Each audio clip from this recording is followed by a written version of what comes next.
morning. You know, it just occurred to me, this is the first episode of 2026. And that just hit me like 30 seconds ago, not even. Happy New Year, everybody, and welcome to 2026. I'm going to take you outside right now to the street cam and show you what we're looking at. And listen, if you're one of many who are down south in the Carolinas, have a gaze at that. It is right now, well, it was about -9 last I checked. I think we've warmed up a little bit. What is it, -6 now? Something like that. It's chilly. And this is the beginning of a little bit of snap that's going to be with us for a while. You got the Aired Out podcast. Good morning. Happy Friday. Feels like a Monday for some reason. I don't know if you're like me, but I just don't even know what day it is. Fly in the Wall Productions bringing you the Aired Out podcast, streamed everywhere you get your podcasts and on the web at airedoutvt.com. Thanks for listening to us.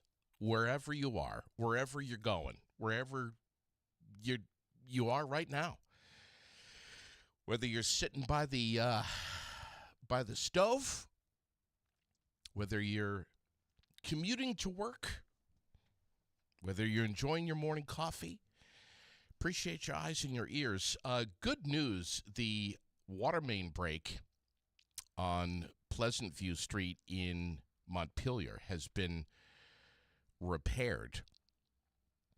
But what a cluster last night. Water going down Phelps Street into River Street and Route 2 in Montpelier. Just a huge skating rink. Very, very difficult travel. And want to say just a huge tip of the hat this morning to DPW. Addressing multiple issues in that area last night. I don't know what they're getting paid per hour, but last night they were earning it and then some. Speaking of roads, and we thank them so much, obviously, that monster pothole on Washington Street coming into Barrie just below Stones, watch out. I've almost connected with it a couple of times, but I've missed it. Wow, do we have a lot to talk about this morning. Chris Bedore is going to be joining us here momentarily. First, though, heads up, if you're going to a movie, if you're going to catch a movie tonight or anytime through the weekend in Montpelier at the Capitol Showplace, Song Sung Blue, saw it the other day. Interesting. Good. I wouldn't say great, but it was a very interesting movie.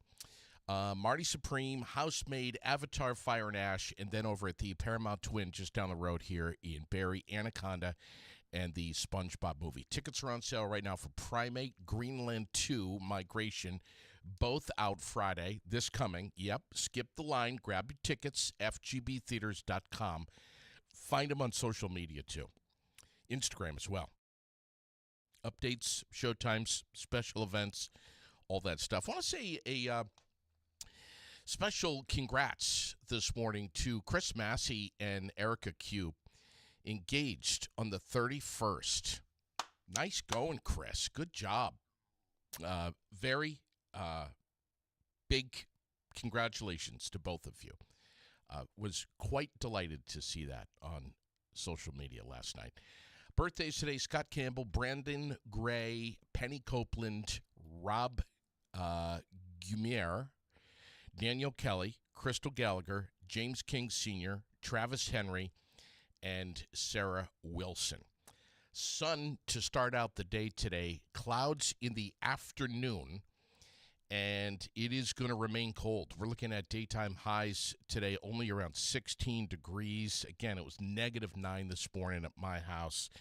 Looks like tonight, cloudy skies around 7, and Saturday, partly sunny late. Flurries, cold tomorrow, 13 for the high. And then on Sunday, going to rebound just a little bit. Mostly cloudy and about 18 degrees on Sunday. Very cold outside. And I know this is kind of cheesy and cliche, but it is going to be very, very hot indoors. Chris Bedore with us right now to tell us why. What's going on, buddy? Good morning. Good morning. How are you? I'm well, man. It is going to be red hot. Tell us what's going on in high school hoop this weekend, when, where, all of this stuff. This is year number 3, if I'm not mistaken, of this huge basketball tournament, right? Yeah, we have the Winter Solstice tournament taking place at the Barry Auditorium. It gets kicked off tonight, 6 o'clock. Woo. With the Williamstown varsity boys taking on my Cabot Twinfield varsity boys at 6. That game is followed by Twinfield Cabot and Williamstown girls basketball, which will be a great game. And we're right back in there Saturday morning at 11 o'clock with People's Academy versus Hazen at 11, and then People's versus Hazen for the girls at 12:30. And then we're right back on the floor again at 3 o'clock with the Spalding ladies taking on the U32 ladies. And we'll wrap things up in the evening at 5 o'clock with the Montpelier boys and the Spalding boys. This winter solstice high school basketball tournament tonight and through the weekend. This is year number what now? 3? 3, yes. And how many people are we expecting indoors at the Odd? I honestly, with the teams that I just named, cold weather isn't going to play a factor. Yeah, exactly. No. It's going to be a busy place over the next 48 hours. It's going to be packed. Tell me about Twinfield, man. Tell me about your boys and girls. Great group of kids on both ends. Jack Whalen is the varsity coach for the Lady Trojans, and he does an amazing job with them. They've got some young kids coming up into the varsity right now, and like myself, I'm pretty senior heavy. I have 9 seniors this year with two sophomores. So, wow. And we got to give big props to a few others: Bob McLeod, Bernie Allen, who else? Sid Sweet, Nick Foster, Marcus Thornton, and I'm going to miss some people. Aaron Hill. Apologize. Aaron Hill. Yep. I mean, there's some Nick Foster. I mean, that's his home away from home is the Barry Auditorium. And let's give a huge shout to Jim McWilliams, who's absolutely everybody that plays a part putting this together. And there are so many people, and unfortunately, I'm not going to be able to name them all, but this is a great thing. Growing up in Central Vermont, having the opportunity to play at the Barry Aud. Of course, if you're in Division 2, 3, and 4, boys or girls, this is where the state finals take place. And having a tournament mid-season, beginning of the season, for us, it'll be our 5th game of the season. And being able to go in there and play in a game and in that atmosphere in that gym, it's an amazing thing, and very thankful that we were invited to participate in this. Yeah. It's just going to be electric in there, and win, lose, draw. I mean, it's so many people are going to turn out for this and be cheering on their students, their friends, their family. It's just, aren't we lucky? We are so blessed that we have this. Oh, it's best time of the year at the Barry Auditorium, other than the 2 weeks in March when the boys and girls state finals are there. Yeah, exactly. And this just gives you kind of a preview of what's going to take place a couple months from now, between the boys and girls. There's going to be some great basketball played there this weekend, and big opportunity for some local kids to showcase their talent in front of a lot of people this weekend. Yeah, no doubt. How much are tickets, Chris? I believe students are 5, adults are 10 Okay. on that. Don't shoot the messenger. Yeah. Believe that's what it is. I think I know where Lori Shepherd is going to be tonight. I'm wondering if I'm going to have the privilege of having her do my pregame interview. Yeah. If not, probably John Pellegrini or maybe Kyle Pardon. Another group of people, Brett Curtis, that donate a ton of time. Does anybody say Bada Bing better than Brent Curtis? Absolutely not. I know. And he has said that so many times with mention of Twinfield. I mean, really. And I'm serious. I'm serious. We're hoping he says it a lot tonight if he's there. It's going to be fantastic. I mean, listen, I'm so glad we connected yesterday because I was not aware of this. And I am so glad that you're getting this on the air. I've got the schedule that you texted me. I'm going to screenshot it. I'm going to get it on the Aired Out page. And please, Beautiful. folks, if you're listening, spread the word on this. 6 o'clock tonight, the beginning of this winter solstice tournament at the auditorium. Thanks so much for coming on, Chris. And listen, thank you. I want to say this, man. Listen, get your fanny in here anytime you want. You got a microphone waiting for you. Hop on and talk about any team anywhere. I would welcome that. I love it so much. Appreciate it. We will be in touch. I thank you so much for having me. You got it, my man. Have a wonderful day. You got it. Try to get some rest if you can. It is going to be a busy weekend for sure in high school hoop. Wow. It's also going to be a busy weekend in football, Week 18. And tomorrow, Saturday, January 3rd, we got the Panthers and Buccaneers at 4:30, and then the Seahawks and 49ers at 8 o'clock.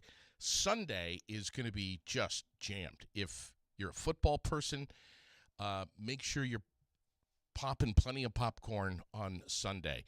1 o'clock games, Saints, Falcons, Browns, Bengals, Colts, Texans, Titans, Jags, Packers, Vikings, and Cowboys, Giants. And then at 4:30, it'll be the Jets and the Bills, Lions and Bears, Chargers and Broncos, Cardinals and Rams, Chiefs, Raiders, Dolphins, Patriots, Commanders and Eagles. Again, those are all 4:30 games. And the nightcap, the Ravens and the Steelers at 8:20 on Sunday. Logan Luce will give predictions and insights to all games, plus everything going on in college football tomorrow morning at 10:30 with the Athletics podcast right here where you are right now. This handsome guy sitting right across from me, Rex Thompson. Right after the Dante show.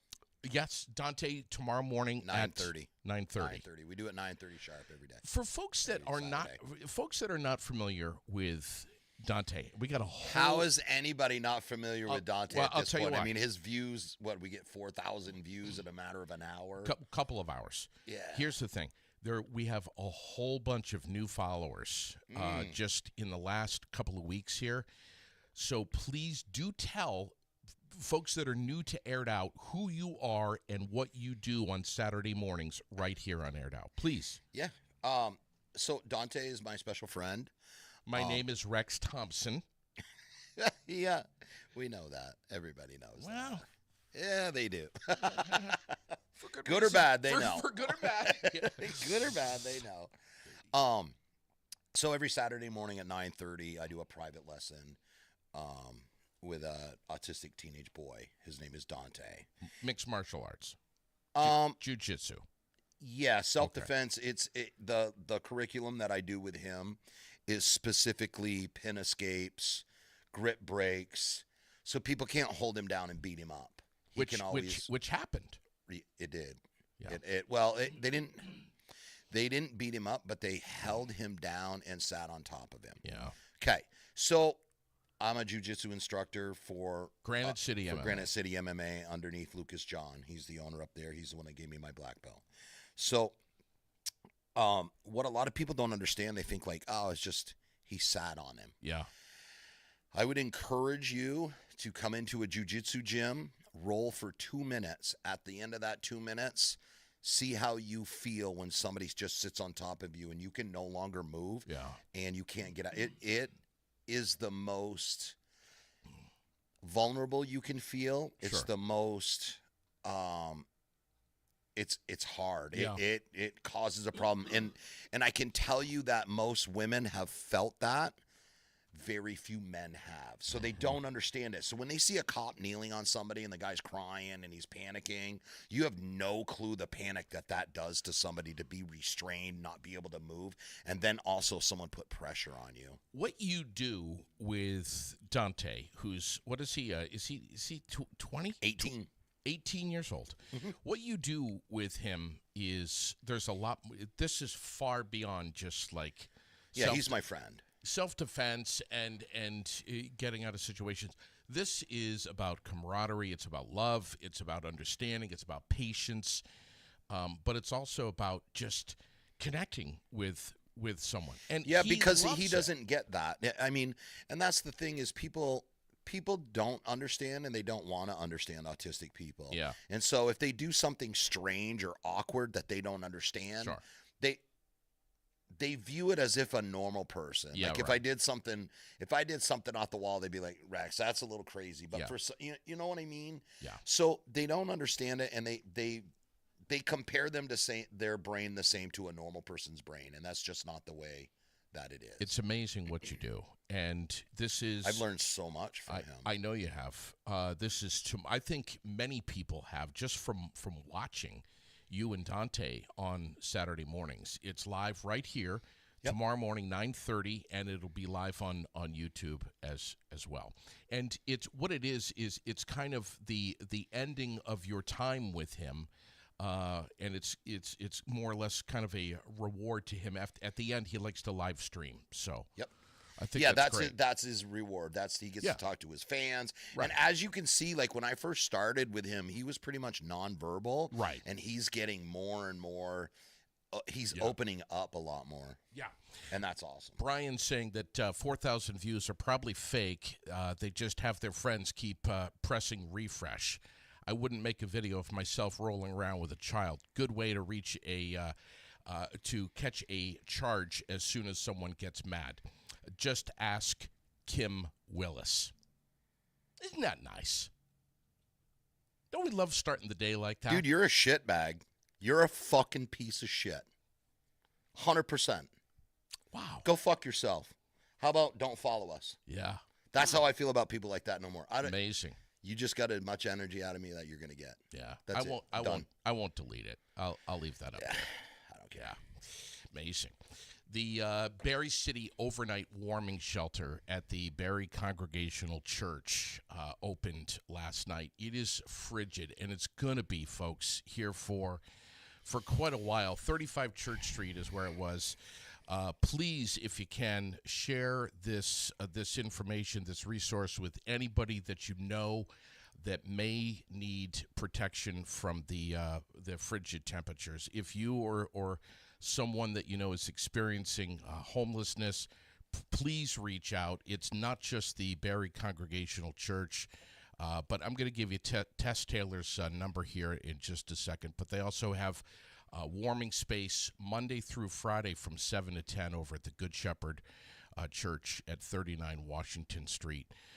In Montpelier, of course, they have another cold weather shelter over at the Trinity Church in the Unitarian Church on Main Street. And let's see, what's the other one? St. Augustine Church at 16 Barrie Street on Fridays. That's actually opening up at 11 o'clock this morning, goes until 1 p.m. So please share the information. I'm going to be putting it up there. These cold weather shelters save lives. There was a post this morning from the Abundance Agenda, which really struck me. And I was like, I'm going to read this to Rex this morning and see what he has to say about this. Gabe Lajeunesse, great guy, so smart with this, with housing, housing needs, and kind of the trajectory of what's happening in Vermont and what needs to change in 2026. And I think he nailed it, man. He wrote this morning, Vermont can build an abundant future, and the data is clear. We need 200,000. Oh, we know who Brian McDonald is. It's John Anderson again. Oh, Block him. Is that who it is? That's who it is. Right. Fuck that guy. Listen here. Oh, I'm sorry. I'm spinning. I got to stop that. That's my New Year's thing. All right. We need 200,000 more working age residents to get there. To make that possible, our leaders must treat healthcare affordability as a top priority. Vermonters and those we hope to attract choose to live where they feel supported. Ain't that the truth? And abundance is within reach, says Gabe, if we do the work needed to get there. I'm telling you, man, if Vermont doesn't figure this out real fast, it's not going to be a great year for Vermont. I mean, we need a lot of things that are affordable, and it's not just healthcare. It's housing. I mean, if we can't get this figured out fast, there's going to be the exodus out of Vermont. I think is going to continue. I really, really do. And you're in construction. You know. I mean, you know firsthand. You guys are always building houses. We've actually tightened up ourselves. It's not just, it's everywhere, dude. It's everyone. It's every industry right now. Everyone is tight. It's not so. And it's building materials too. I mean, there's a lot of stuff. People are only getting done necessities right now. People aren't doing like large remodel jobs, kitchens, bathrooms. That's when you know the economy's good. Yeah. They're doing your roofing and your siding because it has to be done. The insurance company told them it had to be done. Sure. So there's, I don't know. I don't know. I don't want to be a Debbie Downer, but I've been in this business for a long time, and I've personally never seen it like this. What do you think's gonna happen if this trend continues? I think this trend is going to continue. We're not doing anything to fix it. And this is not a party issue. This is a government issue. They're not, we no longer have that representation at either side. We're not like, are you happy where your tax money's going? Are you happy that Israel gets $40 billion in free health care and we don't? Yeah. Like, are we happy that Argentina got $40 billion and we don't? Why can't we miss a payment to Israel? Why can't we miss a payment to Ukraine so that we could have so that our poor could have SNAP, so that we could have health care? Well, I just know that asking the government to fix anything is going to cause more problems. Mm-hmm. So the government's going to do what the government's going to do. And it don't matter what the fuck. We're here. It's like a freight train. It's already in motion. Yeah. And they're going to do what they're going to do. So my advice on how to combat that problem, number one, don't ask the government because they'll make it 3 times worse. No matter what party it is, no matter who it is, because that side's going to fight with this side. So then we have to come out with a partisan bill. And then everybody knows partisan bills screw a large majority of the people. But anyway, don't depend on the government. You have to create. I would highly, highly advise people to pull your family close together. You've talked about this before.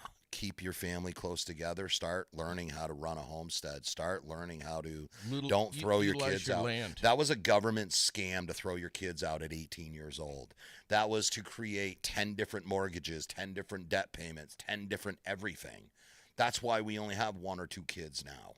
That's so they've been talking about this year. Like, religion is a huge thing that runs policy and politics, whether we want to say it or not. It's on the underneath. Gabriella, I can't remember her name. She's from Beirut, has been talking about this since like the 90s. And what she's been doing is she's from the Middle East. She's from Lebanon. Lebanon used to be a Christian nation, and now it's a Muslim nation in a matter of years, because Christians right now have on an average 1.2 children per family. An average Muslim family has an average of 11 children. So the Christians become very, very fearful. Yep. Because the only way that we can actually keep up with that, and Gabrielle talks about that, is by adding in Canada and Mexico. Yeah. So, and I think you see, and I mean, there's underlying thing. You see a lot of these things, like why are we going after South American, Central America? Well, we need that Christian population. Sure. You could say oil. We do need the resources, but we need it, and because of this underlying religious war that we don't even know anything about. It's been going on for thousands of years and shit. Like, but rich and powerful people believe. There's people that believe. So it's one thing when me and you believe very passionately, but our platform is this big. Yeah. You know, when you're a millionaire and shit like that, or billionaires, those guys have the real power. So what's really going on? You know, I want to bring Gabe back into the studio here and have more conversation about this, because I think, you know, I think most of us know that Vermont is at a crossroads here. If we can't, Do you know what the government will do? The government will throw money at it. That's the government solution. That's the only thing that they have. So when they want you to buy an electric car, what do? They raise the taxes on a gas car, give you tax credits on an electric car. That's the only thing the federal government can really do. So I'm telling you, if you love Vermont and you want to stay here, be rich, well, or have a large family that you all work together, you can do things. It seems like what I'm hearing from so many of Vermonters is that they're just not being heard under the Golden Dome, that they feel that they're just not being heard by our legislators. How are they supposed to be heard? That our system's not made for them to be heard. Our system is made to be heard by lobbyists. So the average person is supposed to be represented by your representative. That's who represents us. Lobbies represent large corporations. So our voice is supposed to be that guy that goes up there. But are we actually heard? The start of the new legislative session is right in front of us. We all know, I think, that plenty needs to change in Vermont in the coming year. If you own a business, know this: legislative priorities are going to affect you. So, and you may you need to know what they are. The Central Vermont Chamber of Commerce is hosting a legislative preview for 2026 with Vermont legislators at the Governor's Ballroom at the Capitol Plaza on Wednesday, February 4th. It's by invitation only. Get in touch with the Central Vermont Chamber of Commerce. Let them know you'd like to be there. It's from 5 to 7, right there in the Governor's Ballroom. I'm planning on going. I would love to have you there, with me. And I mean, but there's a lot of stuff to talk about here. And I get that, man. And I'm really kind of getting burnt out on the whole political thing. I am too. I really. Is it worth the fight anymore? Do you just take care of your own family and live in a mindless bliss? Like, you know what I saw the best thing, and actually it came from the MAGA side, was the talk of everybody stopping taxes. I think that is the real power. If all of a sudden you made the federal government broke, then what? How about we renegotiate? Interesting. Yeah. We'll renegotiate what we're going to pay to you. How's that? How about we go on strike? Fuck you. I like that idea. Stop paying taxes until they listen to us. Guess what? I bet if them motherfuckers weren't getting paid up there, they'd stop showing up. They're not like us. They have no one to force them to work for us. I'd be down with that. I don't care. I know. That would be an easier way versus the violent way. I know that people are downsizing everywhere. Yep. I went from 13. I'm down to 4 right now. All right. Wow. I am also planning to downsize in the coming year, like as soon as I possibly can. Yep. minimalizing people. Yeah. Yeah, I think people are going to see. You're going to see what our grandparents saw. You're going to learn how to. You're either going to learn how to adapt to what's coming. I was last night. I was sitting in front of the fire, pondering, and that was one of the things I was thinking about. Oh my God, what do I have to do in 2026? What should I do? What do I have to do?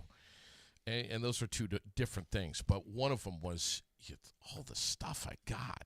Like, I need to seriously downsize and get into a position where.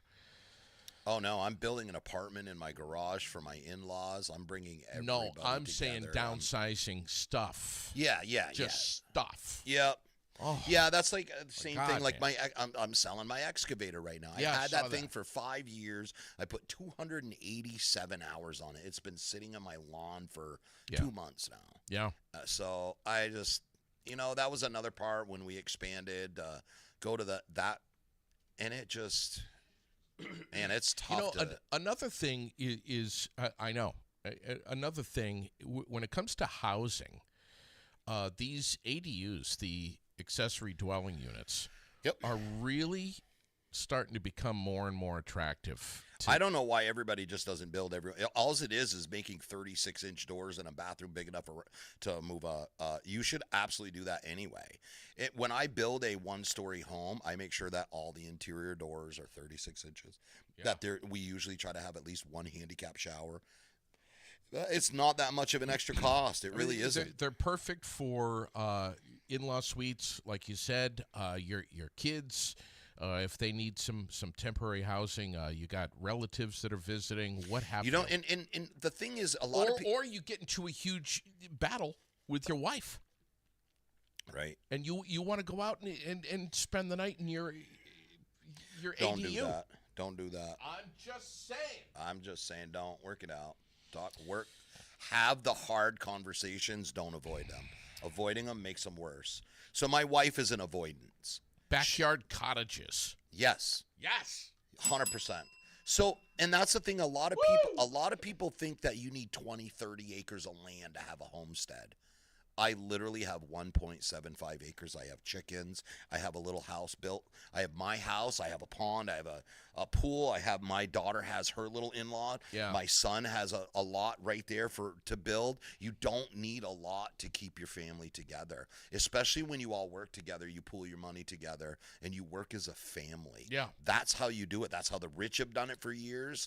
And somehow the rich convinced us to throw our kids out. Well, they kept them in and and made sure that they were good. I was just over not long ago over at Fecto Homes and learned that ADUs can be the larger of 30% of your home's square footage. Yep. Or 900 square feet. Which is a buddy of mine up in Morrisville has a tiny home. It's unbelievable. I was up there. What day? I don't remember. You saw the one we built. That Tuesday. was ADA. Amazing. It was beautiful. It was like 900, 800 square feet, something like that. Oh, my God. One bedroom with a bathroom, ADA bathroom. There's so many of these big homes in Vermont that it's like the heating bills are ridiculous. This guy my buddy up in Morrisville spends, I don't know how much. I'll find out. I'll find out what his heating bill is. Well, look at Lucas. His is like $18,000 a year for that gym up there. Sure. It's crazy money. It's amazing. Them things. It's amazing. It really is. Mm-hmm. If you want to visit Fecto Homes, by the way, in Montpelier, 350 River Street, just get over there. Number 709, that's the red ADU that's right next to the Tractor Supply parking lot. It's incredible. Stop in. Have a look. Yeah. So that's the other thing is people questions. don't own land and farms and stuff like that, so they're not cutting their own wood, they're not splitting their own wood. You make you plant your, what are they, perennials that are annual perennials? Yeah. So there's several vegetables that you can plant once and they'll grow for 50 years. Kale's one of them. I think spinach. There's some different types of onions, but that's what you do, man. That's where you make up your food. Like you'll start seeing what you're going to start seeing, especially like food prices right now. Even you'll notice. So back when I was growing up, I was really poor, and you'll notice things like in your meals will have fillers. Yeah, you're like, hey, it's ground up, and now there's twice as much rice and half the protein. You're going to start seeing that a lot more often. Be more self-sufficient in 2026. Even take a small step. And if you live somewhere where you can't really have a garden, make a little raised bed and just try to supplement a little bit, man. They make brand new indoor grow things where you can grow vegetables year-round indoors. Yeah, right. Matter of fact, most of that stuff you can make yourself. I've done it because I used to grow weed. So what you do is it's just PVC piping, glue, and some fish pumps. Yeah. That's all it is. I got a wacko friend who's like, I'm getting my starters going in January. He knows who he is. I won't mention his name. I don't even. I just used to do it just to grow it because it's fun to grow, and see the results. Well, it's fun to grow anything. Yeah, of course. So, Facebook question of the day, and I want to talk to you about, things that you might do differently in 2026. I'll tell you something I'm thinking about. You tell me something you're thinking about. But man, Facebook question of the day. Drop this on the page. What decade do you think? And I was listening to music from the 70s the other day when I was a kid, and it always takes me back, man. Always takes me back. Like John Denver. It's Well, Country Roads. It wasn't John Cher. Denver. I can remember my mom cleaning the house and listening to Cher. I went to see Song Sung Blue. Cherokee people. Please don't sing. Please don't. Cherokee tribe. Oh God. I went to see Song Sung Blue, the Neil Diamond movie there. Oh yeah. And man, it's like you can't help it. Like when you hear this music, you feel certain feelings. Bring you right back to that 8th grade prom. Yes. Your heart fluttering because you're dancing with that girl you've had the hots for all week. Cindy. Yeah. I don't remember any of their names. Yeah, certain songs do that. Because honestly, a lot of my childhood I don't remember. Yeah. I don't. That's just. But you remember the things music. Will trigger. Yeah. Yes, things will trigger a memory. I'm like, wow, I don't. What decade do you think was the best to be alive, and why? The present, my wife. Ooh. Did not see that coming. Wow. For me, wow. For me, 70s, man. 70s. I just living carefree, being a kid, enjoying the summers, and just riding bicycles. No cell phones, no tablets, no internet, no bullshit. Running down to the swimming pool, the ice cream truck, great music. Donna Summer, I don't know, man. It's like I said to myself, I'm going to ask that question on the air and see what people have to say. If you could go back and redo a decade, what would it be? 70s, man. Music was awesome. The 80s, everything went to shit.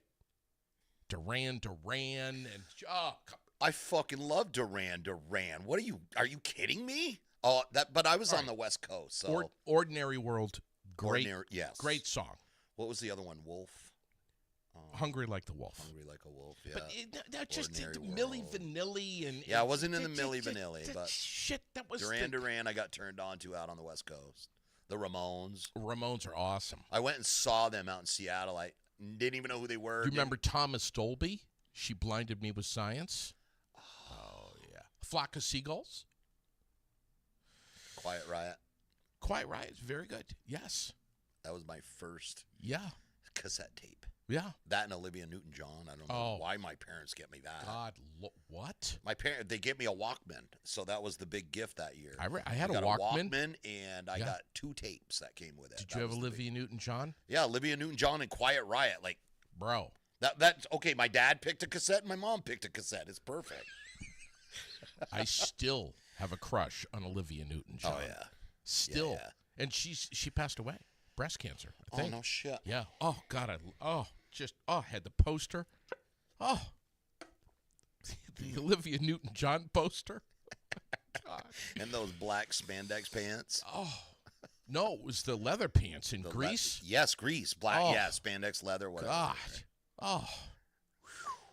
Fucking teenage boys. Where am I? Anyway, Becky loves the 80s music, whatever. 70s was where it's at, man. It's like, I don't know. That was my thing, man. I liked all music because I played instruments and stuff. Yeah. So I played the saxophone. And it's not just the music. It's just, it was just the time. It was just what was going on. The Iran-Contra war and all that shit. For me, it was a lot of trauma in my life. So. Yeah, 70s? Yeah. All right. Yeah, because nobody, like, back then when you're in, your group session with the therapist and you show them the marks and bruises and then you ask him not to say anything and they don't. Yeah. That's the 70s. Suck it up, boy. Yeah, right. You're a man now. Yeah. Fuck, I'm in 7th grade. What do you mean? I want to, No. One of the questions I want to shift gears and ask you this morning is I have a friend who invests very heavily in the stock market, and he was basically telling me that it's something that I ought to really consider in 2026. Investing in gold? Well, it was, you know, it wasn't. It's not just gold. It's silver Gold and also. Silver, yep. And he's like, yeah, man, I think silver's what, $72 an ounce right now? I don't know what it is. It was at 62, 65. I don't Gold, know. I think, is over 4,000 right now. I'm gonna check in with a friend of mine here in a second and see what he has to say, but because he's a master of this kind I'm of just stuff. scared of the ceiling. Yeah. What? Yeah. I was. Okay, so Are you scared? yeah. Well, really? Okay, so there's a couple reasons. Like, I want to invest. I want to take 10 grand and I want to buy gold myself, but I want to have hope in our economy. Okay. So if I invest $10,000 into gold right now, that is me accepting the fact the economy's never coming back, that our dollar's never going to rebound. So gold didn't go up. The U.S. dollar just went down. It takes more dollars to buy gold now. Okay. So when you see gold going through the roof like that, that's a bad sign for our economy. That is not a good sign. That means our dollar is losing value by the day. So, or Really? we look at it and we're like, all right, this is just a hiccup in our economy, and I buy a bunch of gold now and it drops back down through, the economy goes up through and everything's good to go. So now you bought all this gold at $4,000 an ounce and it's worth $2,000 an ounce. That's my fear. What happens if everything Donald Trump said was going to happen in 2026 happens and our economy? I mean, I don't know. I'm gonna check in with Ron Klaskow, who's a. You need to talk to an expert that knows where the ceiling is. Well, Ron's with us right now. Ron, good morning. Are you there? We missed him. Damn it. He'll be with us. He'll be with us. Ron is a great guy from Glasgow Investments. Oh, there you go. Yeah, he's a way better person to ask than me. I only made money off gold once. Ron, you with us? Yeah, I'm with you. What do you say about this, man? How do you feel about this? Someone blocked that Brian McDonald guy. Do you feel that if gold is going up, that it's a sign that the economy is taking a hit? I think it's a sign. I think without overreacting, it's a sign that there's uncertainty. And I think for the first time in a long time, people are very uncertain about sort of what's going on with the markets, with just the economy as a whole.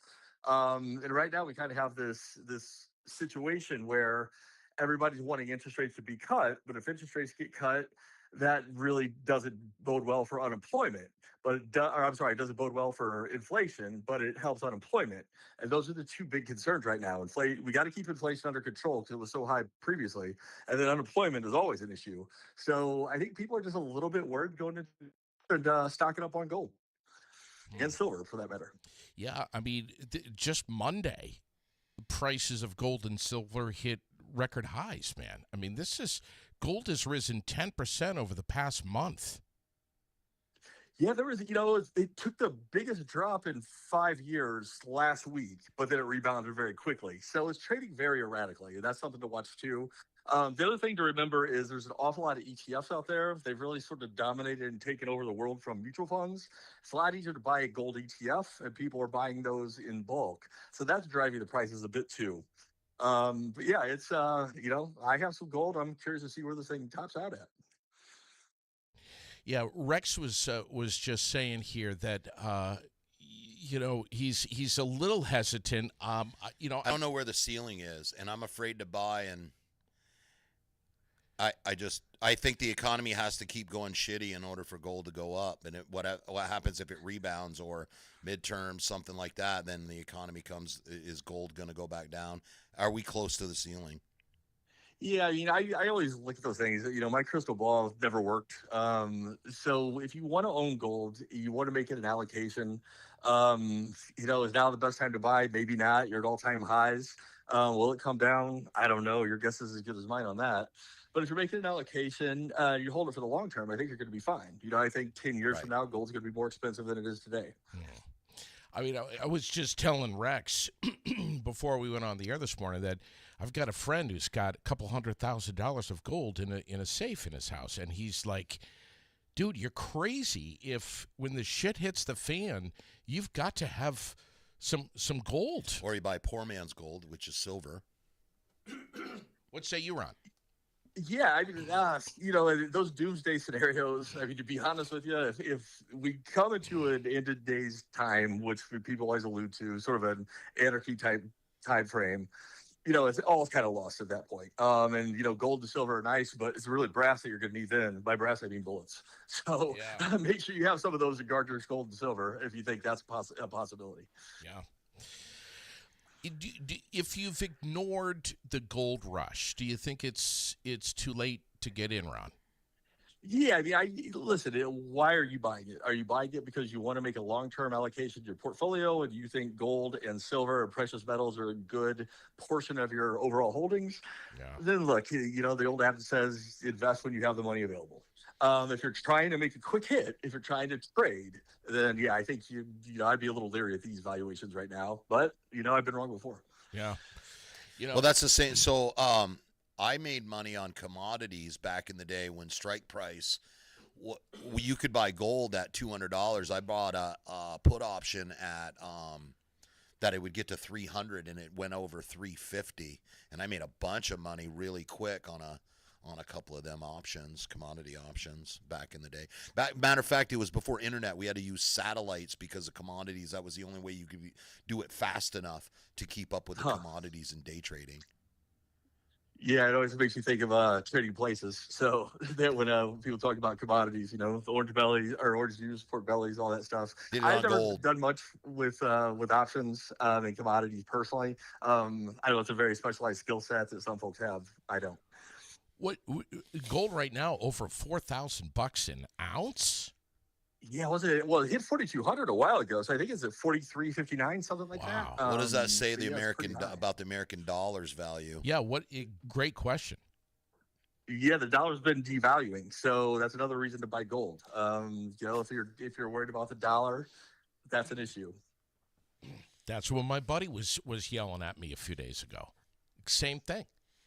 What did I just tell you? Every time that the gold goes up, it's the value of their dollar is going down. And, Ron, here I am last night relaxing. The Christmas music is still playing.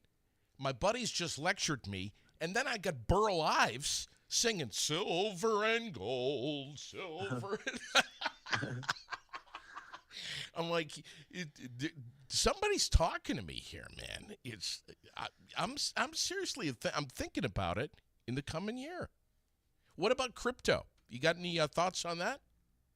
Yeah, look, I like crypto as an asset class. I think when it comes to it, and I don't recommend this to clients. If they really want to buy crypto, it's not a security; they'll do it on their own. There are some really interesting mutual funds out there, or sorry, ETFs out there that are buffer ETFs, meaning if crypto goes up, you're not going to go up as much as they will, if it goes down, you're not going to go down nearly as much either. So those are very interesting for some exposure. I personally, when it comes to crypto, I've invested Bitcoin only, and I take advice from one of my best friends who traded crypto for 3 years. Smart guy. He worked at the Fed and quit his job there to trade crypto. So he's the one that kind of locks me on, and he's my guide. You've had Rex. You've had some not so beautiful experiences with crypto. Do tell. Because there's a ton of scams out there, man. There is, man. And so my wife, she watched me struggle, and she wanted to help out and contribute to the family.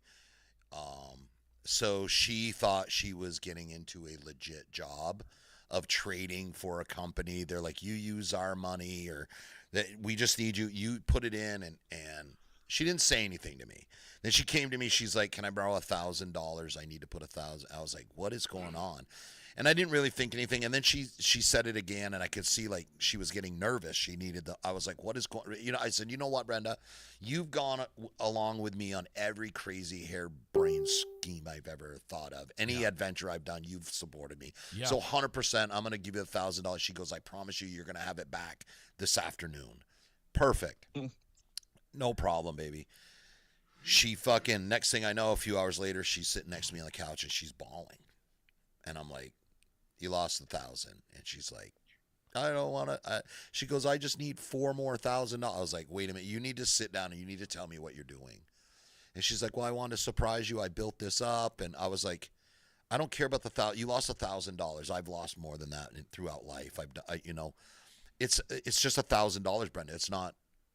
And she's just continued bawling. I was like, "Yeah, you put our savings in there, didn't you?" And she just lost it. I was like, whew. And she goes, "But if I just give them $4,000 more, they'll give us the $12,000 back." I was like, "They got you." That never works. You've heard this, Ron. I was like, "They got you on Telegram." I was like, "That's the first sign. It's on Telegram." She had no clue. And it took her like 3 days for me to convince her. I was like, "Brenda, it's not you. You didn't make a mistake according to their rules. They scammed you. You were never going to get your money back." It took me a long time to convince her, because she was still trying to find $4,000 to pay these people to hopefully get her money back. I was like, "Then you're going to be 16 grand into them. We're done. There's not a thing you can do about it. They're gone." What say you, Ron? Listen, there's scams everywhere, especially in that place. You just have to always be wary. But I know it never makes sense to give somebody more money to get your own money back. So that's, it happens to everybody. And if they're messaging you through Telegram or WhatsApp, it's not legit. Yeah. No. Yeah. Ron, we appreciate your time so much. GlasgowInvestments.com. We've got the link in the comments. Up in Stowe. Where are you, Ron? You're in Texas, right? Yeah, Dallas. You're in Dallas. Oh, okay, because there's a Glasgow. Well, listen, man, we really appreciate your time, your insight on this, and if we've got more discussion about this, I'm going to give you a jingle and see if we can get you back on, man. No worries. I appreciate it. Hey, has he got any gold at melting price for sale right now? Yeah, you got anything, Ron? I only want to pay melting price, though. No. Thanks for all your time, my friend. We appreciate you. All right. Thank you. All right. Yeah, that's. I'm telling you, man. I'm gonna get my buddy on the air here and see what he has to say about this, because maybe probably a good time to sell gold. Yeah. So if he bought it for $500,000 10 years ago, it's probably worth $1 million now or more. Listen, we keep hearing, New Year's resolutions. What are you going to do differently in the coming year? And some people are like, nope, it's not about quitting smoking, losing weight, quit drinking. It's about investing. It's about getting organized. It's about getting control of my finances, making different financial decisions, different health decisions. But it's a big topic, man, and it's something that we should be talking about in the coming year for sure. So let's wrap up, man. It's 9:52. This is the first one out of the chute in 2026. I hope that it is a great year for you. I'm gonna drive up to Highgate after this. I see the national headlines that the Trump administration says they're going to start seizing wages of defaulted student loan borrowers in the coming year. So That's how you help the common folk. they're going to send notices to approximately 1,000 borrowers in the week of January 7th. Will you be one of the lucky ones? With more notices to come at an increasing scale every month. Millions of borrowers are considered in default right now, meaning that they are 270 days past due on their payments. The department must give borrowers 30 days notice before their wages can be garnished. Wow. That's scumbag. That's what's coming. That's scumbag. That's coming in 2026. That's coming next week. Right along with the healthcare premiums. Holy shit. Thanks for coming on, buddy. Yeah, no problem, man. Always appreciate your time. Why'd you have to leave it with something depressing like that? Holy fuck. Have a great rest of your day, You too, everybody. man. Thanks for tuning in. We're always live. We're always local. And we're always watching you, John Anderson. And we do know where you live. Just saying.